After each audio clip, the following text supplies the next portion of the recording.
makikita naman natin kung paano muna nila sinakop ang bansa. Dito makikita natin ang digmaan. Saan kayo pupunta? Kailangan na doon.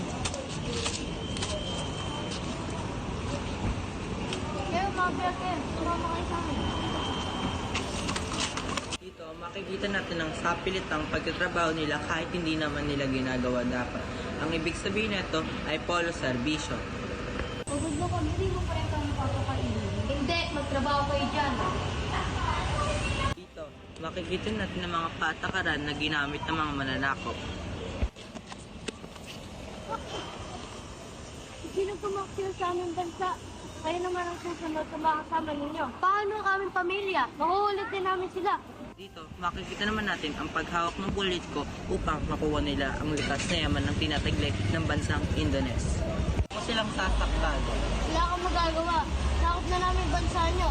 Gagawin namin ang lahat, huwag nilang silang saktan. Lahat ng ninanais nila, ibibigay natin dahil kakamatay natin pag di na natin sila sinunod. Pala ka lang namin paraning. Para na itong aming at kainin. Wala sa inyo yan, sa amin yan. Kaya pag nakuha nyo, lagay sa lalagyan.